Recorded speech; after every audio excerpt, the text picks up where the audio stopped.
Morning everyone. Do you know, by the end of today you will have done the first week plus 3 days of block 1 of online learning. I can't believe actually how quick it's gone, and I can imagine this weekend you're probably all ready for a rest, as are your parents, and I certainly know we are as teachers too. But you have been so busy online, and I've been swamped with loads of photographs of things that you've been doing because you've been inspired by your teachers or something that's happened outside. I know a lot of you have been inspired by snow and frost this week, and actually this is one of the first things that Harold, you can see Harold's with me today, Harold and I wanted to share with you, because just look at this. This is Sebastian. And if you look closely, Sebastian has made an ice sculpture. And if you look, he has got lots of things. If I bring it as close as I can, there are lots of things in his ice sculpture. There's a petal of some flowers there. There's a piece of fern there. There's some leaves there. There's bits of grass and berries. And it's just beautiful. And because it is so frosty at the moment, I thought, oh, actually, that's something that maybe you'd all like to have a go at. I can't imagine it's too difficult to do. I suggest you get an old washing up bowl, fill it with water, put the things in that you want, and then leave it to freeze and see what comes out at the other end. But that's a really nice thing to try and do this weekend, and the weather is cold enough to do it at the minute, isn't it? And if you don't fancy that, well, let's have a look at this one. So I've got to put my stuff this morning. Look at this one. How about using a trampoline covered in snow? And then just make different colours. Look at that, it's all balloons going on. It's lovely. So lots of things to do outside and be creative. And I know that Mrs Tarrant is looking for her next artist of the month. It's Matthew Hetherington at the moment, and so he needs a successor. So maybe it'll be something that you do online that will make the difference. What else have I got? Well, I think I mentioned Toby last week. Toby's been busy inside because the weather's not always good to get out. And I promised I'd show you his pirate ship. Just look at that, including the full skull and crossbones at the top of it. And actually, if you're year 2 and you're watching, well, in our next geography topic lesson, we're going to be doing about Christopher Columbus. And you're going to have a go at drawing his galleon ship next week. And then if you kind of want to go off to somewhere, a bit sunnier at the moment, somewhere where it's nice and warm, well, how about this? Just look at this, children. Now then, I think it's that way around. Isn't that fabulous? And you see the texture on that. So we've got obviously the sand and the seascape, and then the moody sky above. I love the brush strokes and the colours in this. And this work was done by Allegra, and actually it's done in the style of Lowry, and I think she's going to finish it off by putting boats on it. But Miss Graham was very busy with these children upstairs the other day, some of our key workers, and I loved that from Allegra, and I thought, I think you'd want to see it as well. So, lots of things going on. And how about a bit of history? So, I know that year 3 are doing about the Iron Age at the moment, and they've been studying Iron Age forts. And some of them have been trying to make an Iron Age fort. And I've got a lovely drawing here by, it's Zachary actually. And Zachary has done his own plan of what he thinks an Iron Age fort should look like. And he's got the exit, and he's got his huts, and he's got them all very carefully done. He's got a ditch around to give them a bit of protection from the enemy, and it's quite a cracking Iron Age fort, I have to say. And if you don't fancy a bit of history and you fancy a bit of geography, my lot have been busy with geography all week, well, let's have a look at Thomas. So Thomas Barr finished his geography and he thought, right, what shall I do next? Well, I tell you what, I'm going to get my jigsaw out and I'm going to have a go at doing my jig map of the British Isles, and he's working on one here of the world. So there's loads and loads going on at home, and it's because you're listening very carefully in your lessons that you're able to get on and keep things going at home too. doesn't even stop in upper school or lower school, because we've also got our early years. And I love this. You know, when you've got those pasta shapes, well, they're really good for counting when you're little. And in reception, they've been doing about estimating in maths. And this is Kitty's hand that you can see. And Kitty is estimating how many pasta shapes she's got in her saucer. And estimating is a really, really tricky skill to learn. So when your mum puts your tea out tonight, see if you can estimate how many pasta shapes you've got in the bowl. And then what you could do is get some dry pasta shapes and thread them through and make a necklace or something. I used to do stuff like that when I was your age. And also in our preschool, things are busy. Now I started off showing you Sebastian's ice sculpture, but if you don't fancy making an ice sculpture, why not just collect lots of winter things and see if you can put them onto a plain sheet of paper, and then you can either press them or just look at them and admire their beauty while they're there, just like Alice Millington has. Look at that. That's lovely. Yeah? Let me go back to, where is Sebastian's work? Let me find Sebastian's. That was the first piece I showed you, wasn't it? Oh, gosh, I can't find it now. It must be, oh, there it is. There it is. So there we are. There's Sebastian's ice sculpture. And there's one without the ice. I think that's rather clever, really. So there's loads of things you can be getting on with at the moment, isn't there? Now that's all the pictures I've got to show you, but I've also had a few messages from your teachers this week, and they wanted me to mention a few people. So I thought I'd better do this as well. So Mr. Spooner, really impressed with you, Phoebe. You have worked really hard on your climbing knots in outdoor education. Those knots certainly tied us up in knots, those of us that were doing key worker duty this week. But apparently we needed to have Phoebe here because she's been an expert at it and managed the alpine butterfly.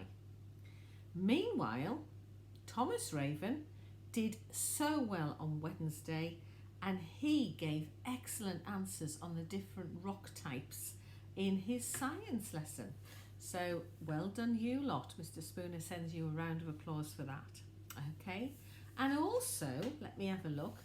A special mention actually to Antonia Holdstock, because we all know she's got little brother Lucius, and we know Luca has moved on to his other school, as has Jack now.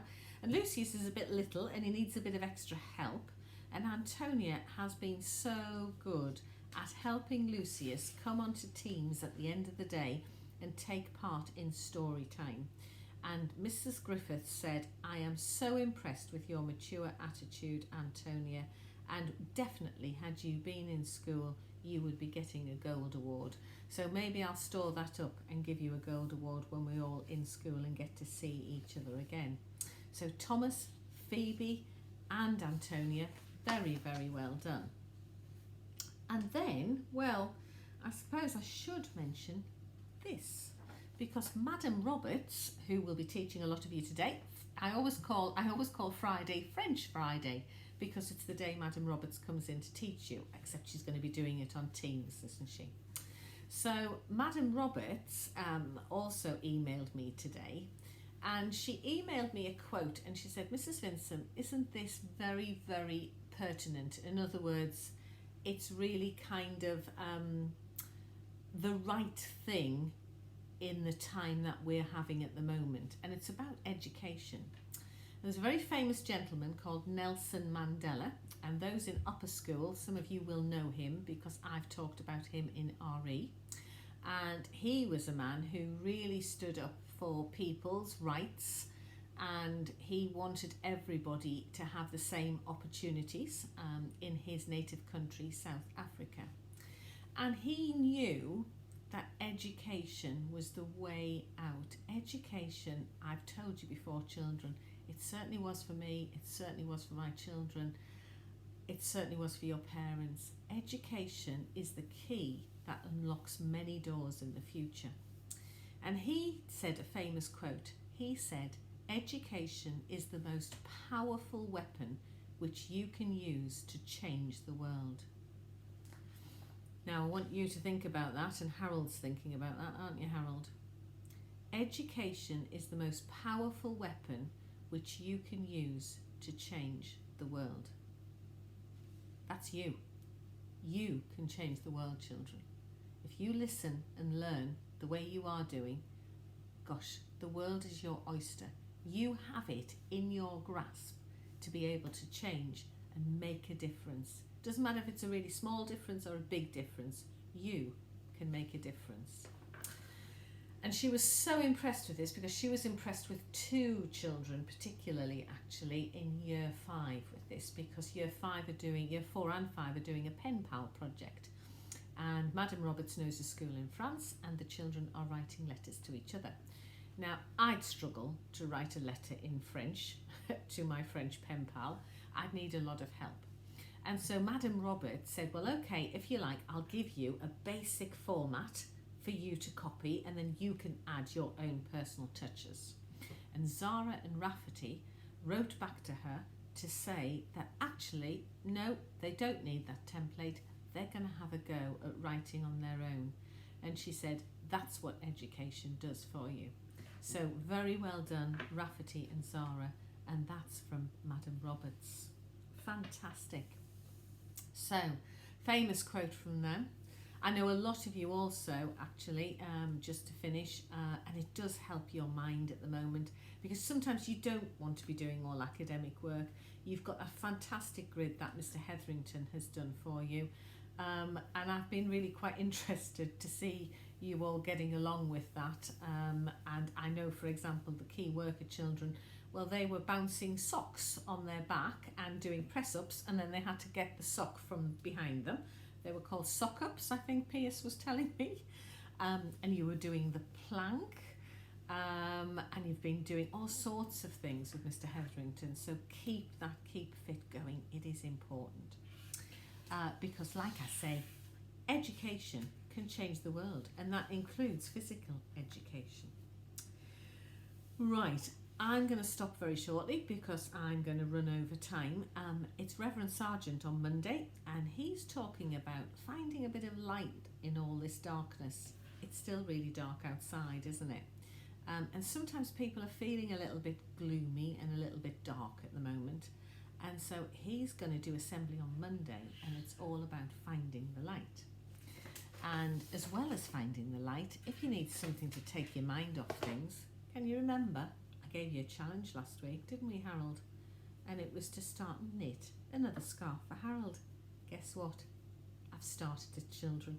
I started with my favourite colour, red. So I've got quite a few lines to get. It's going to take me ages, this, isn't it? But do you know what? When I just need a bit of peace and quiet, Harold and I can just sit and get on with this. Brilliant. Oh, Madam, I'm calling her Madam now, Madam Wilson, Mrs. Wilson, she's got her next recipe for you, and it's a soup that'll keep you nice and warm, so that will be in the newsletter this week. Soups are dead easy to make, you can have a go at that, perhaps after you finish knitting. And then finally, I thought I'd leave you with another quote as a bit of a quiz this week, because I know people like Raphael likes a good quiz. So I'm going to give you a famous quote, and I'd like you to tell me who said it. You can just email me on Teams. The quote is, education is not the learning of facts, but the training of the mind to think. Education is not the learning of facts, but the training of the mind to think. And on that note, children, I need to think what I'm doing today. I think I'm going to do a bit of core skills games with year 1 and year 2. And I've got a newsletter to write. Oh, and I've got a safeguarding meeting with the governors today. Then I've got a staff meeting with all your teachers. And then I need to plan some more lessons for next week. So I'm going to get on and do that. And I'm going to leave you to get on with your lessons. So, have a lovely weekend. Enjoy a bit of free time and a bit of downtime. And I'll see you next week. Bye-bye.